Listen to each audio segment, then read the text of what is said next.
জননেত্রী জনসংযোগ এবং যে জনসভার জন্য যুক্তরাজ্য আওয়ামী লীগ তারা সমস্ত রকম প্রস্তুতি শুরু করেছে, হল ভাড়া করেছে এবং সেখানে তারা একটি প্রবাসী সরকার গঠন করতে পারে। আওয়ামী লীগ নতুন করে সংগঠিত হচ্ছে, আমার কাছে তথ্য আছে বললেন কর্নেল অলি আহমেদ। ডক্টর মোহাম্মদ ইউনূসের অন্তর্বর্তীকালীন সরকারের উপর তারা আঘাত আনতে পারে। আওয়ামী লীগ দল বোঝাচ্ছে, আওয়ামী লীগ আবার ফিরে আসার চেষ্টা করছে, আওয়ামী লীগ সংগঠিত হচ্ছে। তারেক রহমান ওই সময় ছিলেন সাজাপ্রাপ্ত আসামি। দণ্ডপ্রাপ্ত আসামির বক্তব্যের উপর এই ধরনের এমবার্গো দেওয়া একটা লজিক থাকতে পারে, কিন্তু শেখ হাসিনা কিন্তু দণ্ডপ্রাপ্ত আসামি নন। এই উত্তরটা জানতে চাই আসলে এটা ঠিক হলো কিনা। আগামী 8 ডিসেম্বর যুক্তরাজ্যে আওয়ামী লীগের সমাবেশে ভার্চুয়ালি যুক্ত হবেন শেখ হাসিনা।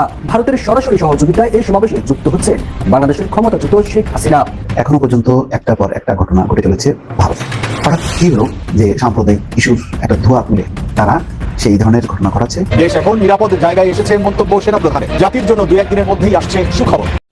আসসালামু আলাইকুম দর্শক, নতুন একটা সংবাদে আপনাদের আবারও স্বাগতম। প্রিয় দর্শক, বর্তমান বাংলাদেশের যে রাজনৈতিক অবস্থা এবং যে প্রেক্ষাপট চলছে তারই উপর ভিত্তি করে কয়েকটি খবর নিয়ে আজ আমি আপনাদের সামনে আবারও হাজির হয়েছি।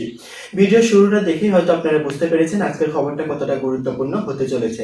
প্রিয় দর্শক, যারা ভিডিওটি অন করেছেন তারা ভিডিওটি না টেনে পুরো ভিডিওটি দেখতে থাকুন, আর যারা এখন আমার চ্যানেলটি সাবস্ক্রাইব করেননি তারা দয়া করে সাবস্ক্রাইব করুন নতুন নতুন খবর আপডেট পেতে। তো দর্শক, বেশি কথা আর বলবো না, চলুন দেখে আসা যাক কি আছে আজকে আমাদের তাজা খবর।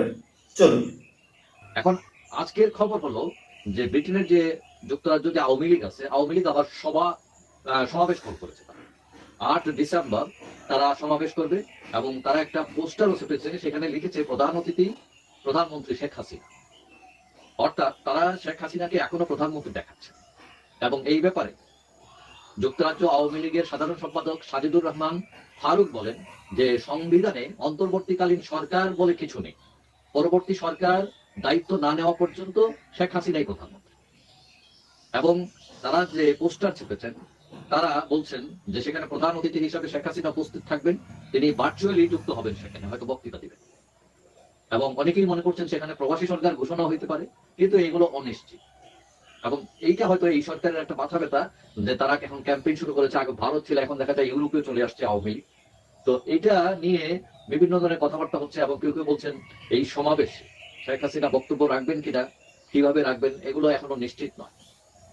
তবে সরকার এর আগে যে অল পার্লামেন্টারি কমিটি যেটা প্রতিবেদন তৈরি করেছে তারা বলছে যে এটা বাংলাদেশ সরকার বলছে অসত্য, এখানে তথ্য সবকিছুতে আসে নাই, 1,500 লোককে হত্যা করা হয়েছে, এইসব ব্যাপারে কিছু নেই এটা। তো এটা নিয়ে ব্রিটিশ সরকারের সাথে বর্তমান সরকারের খুব একটা মনোমাল্য তা নয়। বাংলাদেশ সরকার তার অবস্থান ব্যাখ্যা করেছে এবং ব্রিটিশ হাই কমিশনার সেটা বলছেন যে ঠিক আছে, আমরা আলাপ করবো, তোমরা তোমাদের মতো আলাপ করো, সমস্যা নেই। আসল কথা হলো যে এইসব দেশে এমনকি দলের বিরুদ্ধেও ভোট দেওয়া যায় এবং এখানে মোটামুটি সবাই স্বাধীন। এবং একটা গ্রুপ তৈরি হয়েছে যারা যে প্রতিবেদনটি তৈরি করেছে সরকারের বিরুদ্ধে যায়। এখন এই যে সভা আহ্বান করা হয়েছে, এটা হয়েছে ইস্ট লন্ডনের ইমপ্রেশন হলে 8 তারিখ। এবং এটা নিয়ে অনেকেই মনে করেন পরিস্থিতি উত্তপ্ত হতে পারে, কারণ আপনারা জানেন যে যুক্তরাজ্যে বিএনপি এবং জামাতেরও বড় সংগঠন রয়েছে, এখানে তারা পাল্টা সমাবেশ ডাকতে পারে বা কোনো বাধাগ্রস্ত করতে পারে, এটাও একটা ব্যাপার আছে। তবে কেউ কেউ মনে করতে পারেন যে এটা তারা ব্রিটিশ সরকারের অনুমতি দিয়েছেন কিনা। আসলে এইরকম কোনো হলে সমাবেশ করতে হলে এই দেশে কোনো অনুমোদনের দরকার হয় না। যাই হোক, এখন আওয়ামী লীগ এইসব করে তারা জানান দিচ্ছে তারা ডুবে নাই, তারা এখনো অ্যাক্টিভিটিতে আছে। বাংলাদেশে হয়তো তারা মুভ করতে পারছে না, কিন্তু পৃথিবীর বিভিন্ন জায়গায় আওয়ামী লীগ আছে এবং তারা বিভিন্ন জায়গায় ক্যাম্পেইন করছে এবং তারা জানান দিচ্ছে যে তারা মরে নাই এবং তারা যে কোনো সময় বাংলাদেশও ঢুকতে পারে এবং তারা দাঁড়াবে। আপনাদের মনে আছে তারেক রহমানের ক্ষেত্রে কিন্তু এই ধরনের একটা আদেশ এসেছিল, সেটা কিন্তু কোনো বিচারিক আদালত থেকে আসেনি, সেটা এসেছিল হাইকোর্ট থেকে। হাইকোর্ট থেকে এই ধরনের কথা ছিল। আর ওটা সেখানে একটা পার্থক্য আছে। পার্থক্য হলো তারেক রহমান ওই সময় ছিলেন সাজাপ্রাপ্ত আসামি, কাজে দণ্ডপ্রাপ্ত আসামির বক্তব্যের উপর এই ধরনের এমবার্গো দেওয়ার একটা লজিক থাকতে পারে। কিন্তু শেখ হাসিনা কিন্তু দণ্ডপ্রাপ্ত আসামি নন, উনি অভিযুক্ত আসামি। ওনার বিরুদ্ধে অভিযোগ মাত্র তোলা হয়েছে, এখন ওনার বিরুদ্ধে তদন্তই করা হয় নাই, তদন্ত রিপোর্ট ওনার বিরুদ্ধে দেওয়া হয় নাই। তদন্ত রিপোর্টে তুমি অপরাধী না হতে পারে, ওটা তো ফাইনাল রিপোর্ট হতে পারে। তো সেক্ষেত্রে এই ধরনের আগে ভাগে যদি দেওয়া হয় সেটাকে ঠিক হলো? আমি কিন্তু ক্লিয়ার না আমার কাছে। আমি যা প্রশ্নটা করছি, আমি উত্তরটা জানতে চাই আসলে এটা ঠিক হলো কিনা। আচ্ছা ঠিক আছে, দিয়েছে নিষেধাজ্ঞা, আমি মানলাম। কি বলা হয়েছে যে ফেসবুক, টুইটার, ইউটিউব এগুলোতে যেন না থাকে এবং গণমাধ্যম যেন না থাকে। আমি মানলাম এই আদেশটা গণমাধ্যম খুব সহজে পালন করবে। গণমাধ্যম মানে পত্রিকাগুলো, তারপরে টেলিভিশনগুলো পালন করবে সহজে, কোনো সমস্যা নেই। হয়তো বাংলাদেশে যে সমস্ত অনলাইন মিডিয়া আছে তারা পালন করবে। কিন্তু আপনি ইউটিউব, ফেসবুক, টুইটারকে থামাবেন কিভাবে? তাদের কাছে আপনি বলবেন, বলার পর তারা মানবে? যদি না মানে তাহলে কি হলো? তাহলে এমন একটা আদেশ আমরা পেলাম, আমরা যে আদেশটা বাস্তবায়ন করা গেল না, তাহলে লাভটা কি হলো? লাভটা কি হলো? এই কাজটা কিন্তু তারেক রহমানের ক্ষেত্রে হয়নি। তারেক রহমানের বক্তব্য প্রচারের নিষেধাজ্ঞা এসেছিল। কেউ কি বাংলাদেশে যারা টেলিভিশন দেখে খবর করে তারা কেউ কি তারেক রহমানের বক্তব্য থেকে বঞ্চিত ছিল? ছিল বঞ্চিত করেন? তারেক রহমান নিয়মিত স্ট্যান্ডিং কমিটি মিটিং করতেন। তারেক রহমান নিয়মিত লন্ডন থেকে ইউটিউবে ওরা বক্তব্য দিতেন। সেই বক্তব্য ইউটিউবে সবাই দেখতো। কেউ আটকাতে পেরেছিল? কেউ তো আটকায় নাই, কেউ তো আটকাতে পারে নাই। এমনকি ওই সরকার থাকতে, মানে আওয়ামী লীগ সরকার থাকতে, আওয়ামী লীগ সরকারের বিরুদ্ধে অসহযোগ আন্দোলনের আহ্বান পর্যন্ত তারেক রহমান করেছিলেন। নিশ্চয় আপনাদের মনে আছে। একটা সরকারের জন্য এর চেয়ে বড়, এর চেয়ে বেশি আক্রমণাত্মক বক্তব্য কি হতে পারে? সেই বক্তব্যকে আওয়ামী লীগ সরকার আটকাতে পেরেছিল, প্রচার থামাতে পেরেছিল। তাহলে যে আদেশ মানে পালনযোগ্য নয়, মানে পালন করা অসম্ভব প্রায়, আমি জানি না এর সম্ভব হবে কিনা, সম্ভব হতে ভালো, তো অসম্ভব প্রায়, সেই আদেশের জন্য আবেদন করা দরকারটা কোথায়? আমি এটা বুঝি না। এটা তো আদেশটাই যদি অকার্যকর হিসেবে থেকে যায় তাহলে কি লাভ? এই বিষয়গুলো কিন্তু আমাদের বুঝতে হবে। আবার ধরুন এখান থেকে ইউটিউবে প্রচার করলো অথবা আপনার ফেসবুকে প্রচার করলো, আপনাদের সেই অ্যাকাউন্টটাকে ক্লোজ করে দিতে পারেন। যদি এটা বিদেশে করে আপনি কিভাবে ক্লোজ করবেন? সেই ক্ষমতা আপনার নাই। বিদেশে কি আমেরিকার লোকজন নাই? তারা তো ওখান থেকে পরিচয় করতে পারে। মাঝখান থেকে হবে কেন বলি, যে জিনিসটা হবে সেটা মারাত্মক। সেটা হলো গিয়ে এখন যেমন ধরেন হাসিনা নানা ধরনের ফোন কল টোল থাকে, কেউ পাত্তা দেয়, মানুষ বিরক্ত সহকারে শুনে। আমি মনে করি হাসিনার টেলিফোন কল যেগুলো ফাঁস হয়, কেউ বিরক্তি সহকারে শুনে, কেউ সন্দেহ সহকারে শুনে। সন্দেহ মানে কি? মনে করে এআই দিয়ে ক্রিয়েট করা কিনা কে জানে, এরকম সন্দেহ। যখন ওনার বক্তব্য প্রচার করা বন্ধ করে দেবেন, আপনি তো বলছেন সবগুলো না, কিছু কিছু বন্ধ করবো। ওই কিছু কিছুর মধ্যে কোনটা কিছু কিছু আর কোনটা সবগুলো, কোনটা সাধারণ আর কোনটা বিদ্বেষমূলক, এই বিশ্লেষণে তো মানুষ যেতে পারবে না। তার আগে মানুষ ভয় পেয়ে কিছু আর প্রচার করবে না। তখন কি হবে? মানুষ কিন্তু খুঁজে খুঁজে তার বক্তব্য প্রচার করতে থাকবে। একটা কথা মাথায় রেখে, নিষিদ্ধ মানে আকর্ষণীয়, এটা স্বাভাবিক মানবিক ধর্ম। কেন এটা করতে চান? এটা করার মাধ্যমে আপনাদের বিচার ব্যবস্থা খুব ভালো হবে, নাকি আপনাদের বিচার প্রক্রিয়াটা মানুষের সন্দেহ বাড়বে? আমি মনে করি সংশ্লিষ্ট যারা আছেন তারা কিন্তু দয়া করে ভাবেন। দর্শক, এখনো পর্যন্ত একটার পর একটা ঘটনা ঘটে চলেছে ভারতে। হঠাৎ কি হলো যে সাম্প্রদায়িক ইস্যুর একটা ধোঁয়া তুলে তারা সেই ধরনের ঘটনা ঘটাচ্ছে? আমি কয়েকটা শিরোনাম পড়লেই বুঝতে পারবেন যে কি সেই পরিস্থিতি। শিরোনামটা হলো এমন: পশ্চিমবঙ্গে বাংলাদেশের পতাকা অবমাননা গ্রেপ্তার 3। তার মানে চিন্তা করেন, বাংলাদেশের পতাকা অবমাননা করা হচ্ছে। হাসপাতাল হোটেলের পর এবার কলকাতায় বাংলাদেশি শিল্পী বর্জন, রেজওয়ানা চৌধুরী বন্যা, তার অনুষ্ঠান বয়কট করার সিদ্ধান্ত নিয়েছে তারা। অন্যদিকে ত্রিপুরার একটি ভিন্ন পরিস্থিতি, যে বাংলাদেশি নিষিদ্ধের সিদ্ধান্ত থেকে সরল ত্রিপুরা। মানে হোটেল রেস্তোরাঁয় বাংলাদেশিদেরকে থাকতে দেবে না, খাইতে দেবে না, সেই সিদ্ধান্ত থেকে সরে গেছে। আরেকটা গুরুত্বপূর্ণ বিষয় হলো, বিদ্যমান পরিস্থিতিতে ত্রিপুরা ও কলকাতা থেকে 24 ঘন্টার নোটিশে ফিরিয়ে আনা হলো ওই দুটি মিশনের দায়িত্বরত কূটনীতিককে। দর্শক, আমার মনে হয় যে এটি খুবই গুরুত্বপূর্ণ। ত্রিপুরার অ্যাসিস্ট্যান্ট হাইকমিশনার আরিফ মোহাম্মদ আগরতলা যেই মিশনে হামলা হয়েছিল, সেখানকার হাইকমিশনার আরিফ মোহাম্মদ এবং কলকাতার ভারপ্রাপ্ত ডেপুটি হাইকমিশনার শিকদার মোহাম্মদ আশরাফুল রহমানকে ঢাকায় ফিরিয়ে আনা হয়েছে। বর্তমান পরিবর্তিত প্রেক্ষাপটে দুজনকে অত্যন্ত কম সময়ের মধ্যে তাদেরকে ঢাকায় যোগদান করতে বলা হয়েছে। সম্ভবত কি সেই পরিস্থিতি সেটি হয়তো জানতে চাওয়া হতে পারে। ভারতে পরিবর্তিত পরিস্থিতিতে তাদের অনির্দিষ্টকালের জন্য ঢাকায় ফেরত যাওয়ার নির্দেশ দেওয়া হয়েছে। 24 ঘন্টা নোটিশে সাড়া দিয়ে ইতিমধ্যে তারা ঢাকায় যোগদান করেছেন। এতে দুই মিশনেই এখন প্রতিনিধি শূন্য হয়ে আছে, এমন একটা অবস্থা। এটা ভালো, ইতিবাচক। তাদের বোধোদয় হয়েছে যে বাংলাদেশি নিষিদ্ধের সিদ্ধান্ত থেকে সরল ত্রিপুরার হোটেল মালিকরা। ব্যবসা বন্ধ হয়ে যাওয়ার আশঙ্কায় বাংলাদেশি নাগরিকদের উপর জারি করা হোটেল নিষেধাজ্ঞা শিথিলের ঘোষণা দিয়েছে ভারতের উত্তর পূর্বাঞ্চলীয় রাজ্য ত্রিপুরার হোটেল এবং রেস্টুরেন্ট মালিকরা।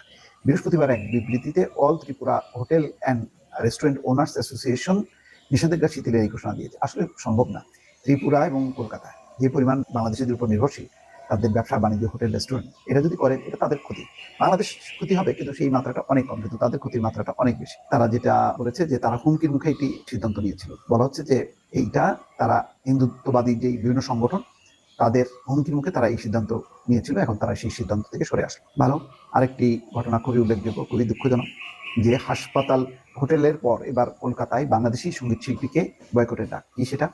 এবার কলকাতার মাটিতে বাংলাদেশি রবীন্দ্র সঙ্গীত শিল্পী রেজওয়ানা চৌধুরী বন্যার অনুষ্ঠান বয়কটের ডাক দেওয়া হয়েছে। আগামী 28শে ডিসেম্বর কলকাতা সংলগ্ন মধ্যগ্রামের সুভাষ ময়দানে শুরু হবে 19তম পরিবেশ সচেতনতার মেলা। উদ্বোধনী সন্ধ্যায় শিল্পীর তালিকায় রয়েছেন বাংলাদেশের বিখ্যাত রবীন্দ্রসঙ্গীত শিল্পী রেজওয়ানা চৌধুরী বন্যা। তার অনুরাগী শুধু বাংলাদেশে নয়, পশ্চিমবঙ্গ তো বটে, গোটা বিশ্বে ছড়িয়ে আছে। কিন্তু এখন হিন্দুত্ববাদীদের যে হুমকি ধামকির মুখে তাকে বয়কটের ঘোষণা দিয়েছে অনেকগুলো সংগঠন। ফলে রেজনা চৌধুরী বন্যা যাবেন কিনা শেষ পর্যন্ত যদি এই বয়কটের সিদ্ধান্ত থাকে তাহলে বলা মুশকিল। অন্যদিকে বাংলা ট্রিবিউনের খবর হচ্ছে এই পশ্চিমবঙ্গে বাংলাদেশের পতাকা অবমাননা গ্রেপ্তার 3। কি হয়েছে? ভারতের পশ্চিমবঙ্গে বাংলাদেশের জাতীয় পতাকা অবমাননার অভিযোগে 3 যুবককে গ্রেপ্তার করার কথা জানিয়েছে স্থানীয় পুলিশ। গ্রেপ্তারকৃতরা হলেন আর্য দাস, সুবীর দাস ও রিপন চট্টোপাধ্যায়। তারা 3 জনই বজরং দলের সদস্য। এই সব উগ্রবাদী। পশ্চিমবঙ্গের উত্তর 24 পরগনা বারাসাত স্টেশন সংলগ্ন এলাকায় একটি সড়কে সম্প্রতি বাংলাদেশের পতাকা এঁকে তা পা দিয়ে মারানোর অভিযোগ ওঠে। খবর পেয়ে বারাসাত থানার পুলিশ ঘটনাস্থলে পৌঁছায়। আন্দোলনরত যুবকদের মধ্য থেকে প্রথমে 2 জনকে গ্রেপ্তার করা হয়, পরে আরো 2 জনকে গ্রেপ্তার করছে পুলিশ। একটা মিশ্র পরিস্থিতি, যে পরিস্থিতি কোনোভাবেই দুই দেশের জন্য মঙ্গলজনক না। শেষ অস্ত্রটিও হারালেন শেখ হাসিনা। নিজের বিভিন্ন বক্তব্য ফাঁস করে জাতিকে মেসেজ দিতেন তিনি, কিন্তু এবার সেই তরিও ডুবে গেল। জুলাই আগস্ট গণহত্যা মামলার প্রধান আসামি, ভারতে পালিয়ে যাওয়া সাবেক প্রধানমন্ত্রী শেখ হাসিনার সব ধরনের বিদ্বেষমূলক বক্তব্য গণমাধ্যম ও সামাজিক যোগাযোগ মাধ্যমে প্রচারের নিষেধাজ্ঞা দিয়েছেন আন্তর্জাতিক অপরাধ ট্রাইব্যুনাল। 5 আগস্টের পর Bangladesh national cadet corps BNCC যেভাবে সহায়তা করেছে তাতে দেশ এখন একটা নিরাপদ জায়গায় এসেছে বলে মন্তব্য করেছেন বাংলাদেশ সেনাবাহিনী প্রধান জেনারেল ওয়াকারুজ্জামান। বৃহস্পতিবার দুপুরে সাভারের বাইপাইল এলাকায় Bangladesh national cadet corps BNCC training একাডেমির ভবন উদ্বোধন শেষে সংক্ষিপ্ত বক্তব্যে তিনি এই মন্তব্য করেন। উদ্বোধনী অনুষ্ঠানের শুরুতে বিএনসিসি সেনা, নৌ ও বিমান শাখায় একদল চৌকস ক্যাডেট বৃন্দ সম্মানিত সেনাবাহিনী প্রধানকে গার্ড অব অনার প্রদান করেন। গার্ড অব অনার গ্রহণ ও উদ্বোধনী ফলক উন্মোচন সমাপনান্তে সম্মানিত সেনাবাহিনী প্রধান বিএনসিসি ট্রেনিং একাডেমিতে বৃক্ষরোপণ করেন এবং দেশ ও জাতির কল্যাণে বিশেষ দোয়া ও মোনাজাতে অংশ নেন। বক্তব্যের শুরুতে সেনাবাহিনী প্রধান শ্রদ্ধার সঙ্গে স্মরণ করেন 1971 সালে মুক্তিযুদ্ধে আত্ম উৎসর্গকারী বিএনসিসি ক্যাডেট সহ সকল বীর মুক্তিযোদ্ধাদের এবং গত জুলাই আগস্টের বৈষম্য বিরোধী আন্দোলনে সকল ছাত্র জনতার আত্মত্যাগকে। সশস্ত্র বাহিনীর পাশাপাশি দেশের নিরাপত্তা এবং শৃঙ্খলা রক্ষা ও দেশের যে কোনো ক্রান্তি লগ্নে বিএনসিসি ক্যাডেটদের অগ্রণী ভূমিকা পালনের উপর তিনি গুরুত্ব আরোপ করেন। একই সঙ্গে তিনি সামাজিক ও জাতীয় পর্যায়ে বিএনসিসি ক্যাডেটদের অগ্রণী ভূমিকার ভূয়সী প্রশংসা করেন এবং এই সংস্থার সকল সদস্যকে অভিনন্দন জ্ঞাপন করেন। 2-1 দিনের মধ্যে জাতি কি সুখবর পেতে যাচ্ছে এ নিয়ে চলছে নানা জল্পনা কল্পনা। অনেকে এ নিয়ে নানা মন্তব্য করছেন। অনেকে বলছেন নিশ্চয়ই চমকপ্রদ কোনো খবর আছে, আবার কেউ কেউ বলছেন এটা ফাঁকা আওয়াজ ছাড়া কিছুই নয়। জামায়াতে ইসলামীর আমির ডাক্তার শফিকুর রহমান জানিয়েছেন দেশবাসী আগামী 2-1 দিনের মধ্যে সুখবর পেতে যাচ্ছে। প্রধান উপদেষ্টা ডক্টর মোহাম্মদ ইউনূসের সঙ্গে সংলাপ শেষে বুধবার সন্ধ্যায় রাজধানীর ফরেন সার্ভিস একাডেমি থেকে বেরিয়ে সাংবাদিকদের এই কথা জানান তিনি। এরপরই সোশ্যাল মিডিয়ায় নানা ধরনের গুঞ্জন ছড়িয়ে পড়ে।